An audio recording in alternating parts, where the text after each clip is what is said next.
ছোলা বুট, পেঁয়াজু, আলুর চপ, বেগুনি, জিলাপি, শাহী হালিম সহ নানা পদের খাবারে জমজমাট। এমন দৃশ্য অনেকটা পুরান ঢাকার ইফতার বাজারের মতো। তবে এটি কোনো দেশীয় ইফতার বাজারের দৃশ্য নয়। প্রবাসীদের চাহিদা ঘিরে গড়ে ওঠা বাংলাদেশি মালয়েশিয়াধীন রেস্তোরাঁগুলো রমজান জুড়ে পরিবেশন করছে দেশীয় ইফতার সামগ্রী।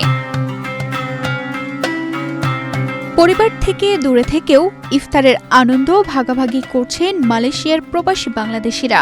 এমন দৃশ্য দেখা যায় মালয়েশিয়ার কুয়ালালামপুরের কোতারাওয়া ও বুকিত বিন্তাং সহ বাংলাদেশি অধ্যুষিত এলাকাগুলোতে।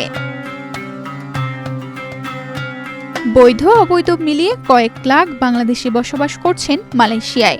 প্রতিদিন ইফতার ঘিরে বসছে জমজমাট বাজার। শুধু প্রবাসীরাই নয়, স্থানীয় মালয়েশিয়ানরাও ভিড় করছেন এসব দোকানগুলোতে।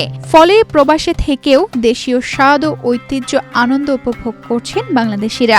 আর পরিচিত পাচ্ছে বাঙালি ঐতিহ্যবাহী ইফতার সংস্কৃতি। স্যান্ডেলিনা সো, রূপচর্চায় আভিজাত্য। বিদেশের আমরা প্রবাসী বিদেশিদের কথা মাথায় রেখেই আমাদের এখানে বিশেষ আয়োজন করা হয় এবং আপনারা বিদেশে বসেই দেশের স্বাদের খাবার উপভোগ করতে পারবেন। আমরা সেই গ্যারান্টি দিতেছি।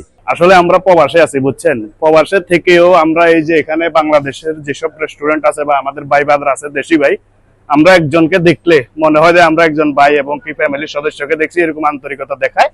এবং কি আমাদের দেশীয় যেই খাবার, আমাদের বাংলাদেশের যে রোজার ভিতরে একটা তৃপ্তি, এই রাধুনী ভিলেজ রেস্টুরেন্টের এখানে আসলে আমরা এই তৃপ্তিটা পাই। এখানে বিশেষত যে পবিত্র রমজান মাসে আমাদের স্পেশালি বিফ টিক্কা কাবাব, চিকেন গ্রিল, নান রুটি এবং কি ইফতারি সব আইটেম, সব পুষ্টিকর খাবার এবং ফ্রেশ। আমাদের বেশিরভাগই কাস্টমার হচ্ছে বাংলাদেশি, তাদের কথা চিন্তা করে সবকিছু বাংলাদেশি আইটেম ফোর্স আপনার বানানো হয়। সবকিছু স্পেশালি, সবকিছু ভালো ফ্রেশ মানের, সবকিছু উন্নত মানের বানানো হয়, সবকিছুই আছে। এটা হচ্ছে আপনার ছোলা, এটা হচ্ছে আপনার পাকুড়া, এটাও পাকুড়া, এটা শাক দিয়ে।